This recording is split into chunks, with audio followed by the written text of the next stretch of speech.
Isaac and his pretty-hearted wife, Rebekah? Well, Isaac loved Rebekah very much, but Rebekah was sad because she wasn't able to have a baby.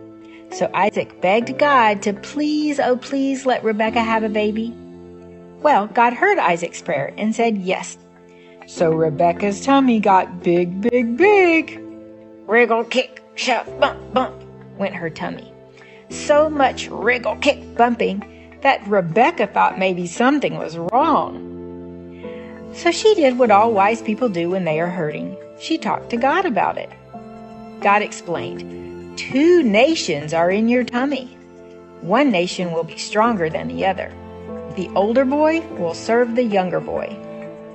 Rebekah wasn't just having 1 baby, but 2 baby boys. And they would each become leaders of entire nations of people.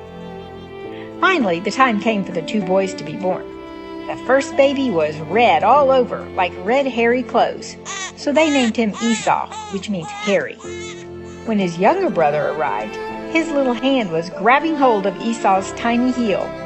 So they named him Jacob, which means sneaky grabber. As Isaac and Rebekah's twin boys grew up into men, Jacob was calm and quiet and liked staying inside their tent. But Esau became a skilled hunter who liked to be outside. One time, Esau wanted something so much that he was willing to trade anything to have it. Have you ever wanted something so much? Do you want to know what he wanted so much? Well, let's start back at the beginning of the story.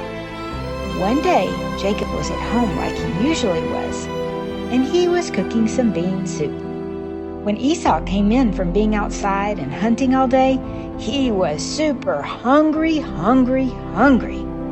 So Esau said to Jacob, "Feed me some of that yummy soup, because I'm starving." Esau really wanted that bean soup, and he wanted it now. But Jacob answered, "Let's make a trade. You give me your birthright, and I'll give you this bean soup." "Look," said Esau to Jacob, "I'm so hungry. I feel like I'm about to die. What good are those special gifts to me later? I'm hungry now. But Jacob said, "Promise me that I can have your birthright if I give you some soup." And Esau promised. Even though Esau foolishly agreed to the deal, Jacob was also being a grabber and taking advantage of Esau. So Jacob gave Esau some bread and soup, and Esau slurped it all up. And gone with the soup went all those special things he could have had. Now that the soup was gone and his belly was full, Esau felt bad that he traded his birthright for one little meal. So he stormed off angrily.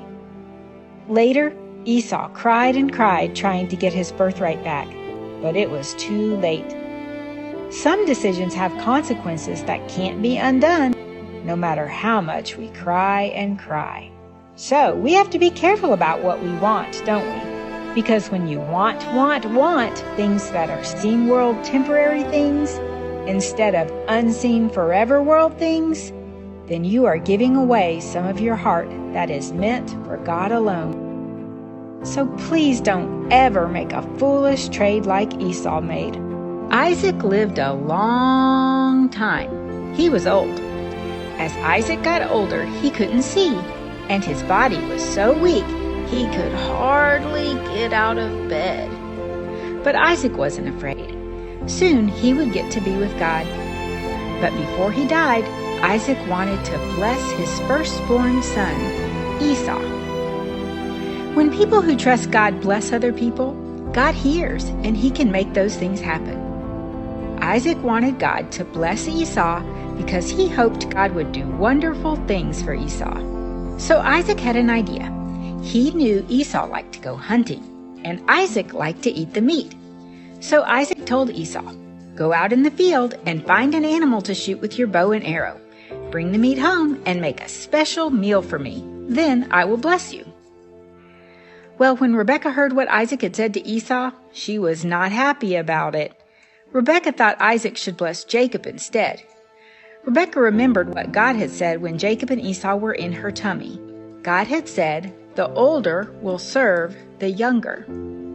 That meant that somehow, some way, someday, Jacob would be over Esau. And that's what Rebekah wanted to happen. So now Rebekah had an idea. Rebekah quickly found Jacob and said, "Quick, before Esau gets back, your daddy Isaac is about to bless Esau, but I want you to have the blessing. I will make the special meal for Isaac. Then you, Jacob, can take it to him and he will bless you instead." Rebekah knew that Isaac couldn't see with his eyes, but Isaac could still smell with his nose and touch with his hands. Rebekah wanted Jacob to smell like Esau, so she put some of Esau's smelly clothes on Jacob. Rebekah wanted Jacob to feel like Esau, so she put some hairy goat skins on Jacob's hands and neck.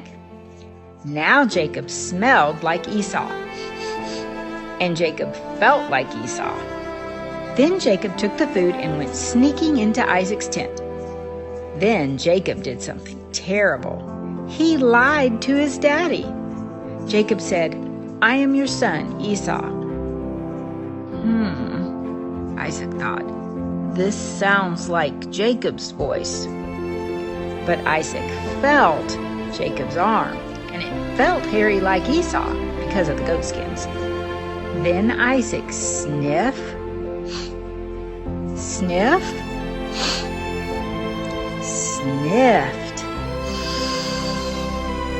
and Jacob smelled like Esau because of the clothes. So Isaac thought, it must be Esau. So he ate the special meal and blessed Jacob.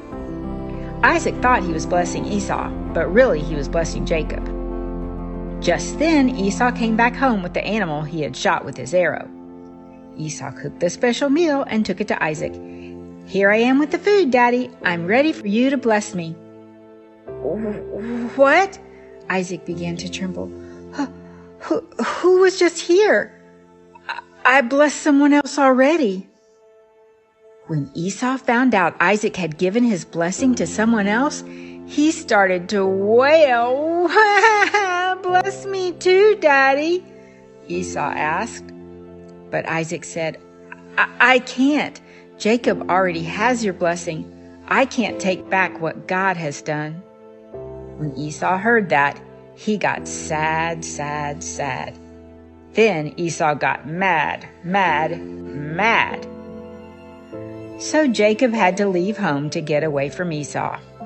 Too bad, because Jacob didn't need to do all that tricky, sneaky grabbing. He should have trusted God to work it out. Soon, God would have to teach Jacob some hard lessons.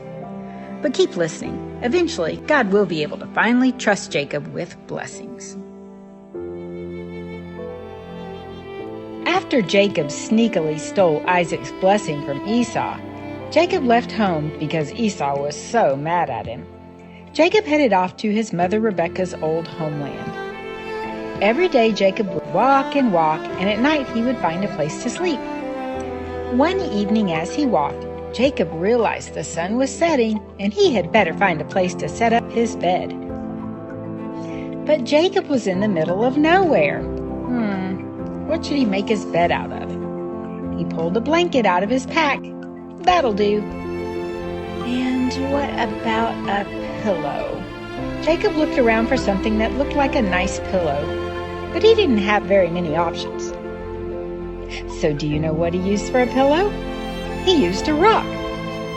But Jacob didn't mind. He drifted off to sleep right away on his nice rock pillow. While he was sleeping, he dreamed. Do you ever have dreams while you're sleeping?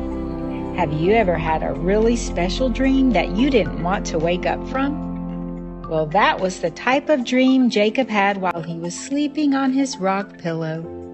It was a very beautiful dream. Do you want to hear what it was? In Jacob's dream, he saw a tall stairway. It was so tall that even though the bottom of the stairway was sitting on the earth, when Jacob looked up, he could see that the stairs reached up, all the way to heaven. And that's not all. There were angels on the stairs. Some were going up the stairs toward heaven, and some were coming down the stairs toward earth. But at the very top of the stairs was the best part of all. Standing at the top of the stairs was God. God said to Jacob, "I am the Lord. I am the God of your father Isaac and your grandfather Abraham. Jacob, I'm going to give a gift to you and your children and all their children after them. I'm going to give you this land you are sleeping on. I'm going to give you so many children who will have more children and who will have more and more children. There will be so many children that you won't be able to count them all. They'll cover this land in all directions, north, south, east, and west." Does that sound familiar? That's the same promise God gave to Abraham, isn't it? God continued, "I am with you. I will protect you wherever you go. And one day I will bring you back to this very spot where you are sleeping on this rock pillow. I will not leave you. I'll do what I promised you." Then Jacob woke up. He thought, wow. God was here all along and I didn't even realize it. This is an awesome place. This is the house of God, the gateway to heaven. What Jacob had seen was so mouth-dropping awesome that Jacob set the stone pillow in that spot and poured oil on it. He even changed the name of that place to Bethel, House of God. There he made a promise to God, saying, "Since God is going to be with me and protect me along my way, then he will be my God. This will be the house of God. And for every 10 things that God gives me, I will give one back to him." Then Jacob continued on his way thinking, wow.